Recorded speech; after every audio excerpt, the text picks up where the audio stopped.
Allah Təbarək və Teala'nın gözəl adlarından ikisi də Rəhman və Rəhim adlarıdır. Quran-ı Kərimdə bu adlar dəfələrlə keçib. 169 dəfə Rəhman və 227 dəfə Rəhim sifəti istifadə olunub. Bu hər iki sifət ad rəhmət sözündən götürülüb. Təbii ki, bunların arasında fərqliliklər mövcuddur.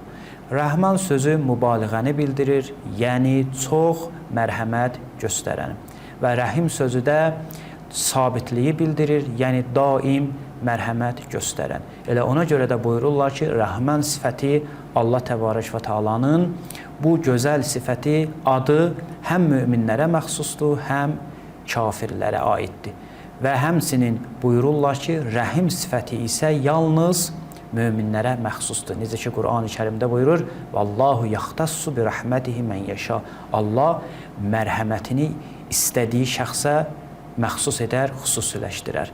Deməli, Rəhman çox mərhəmət göstərən, Rəhim isə sabitli, davamlı mərhəmət göstərən, qiyamətdə Allahın bu sifəti yalnız möminlərə şamil olacaq.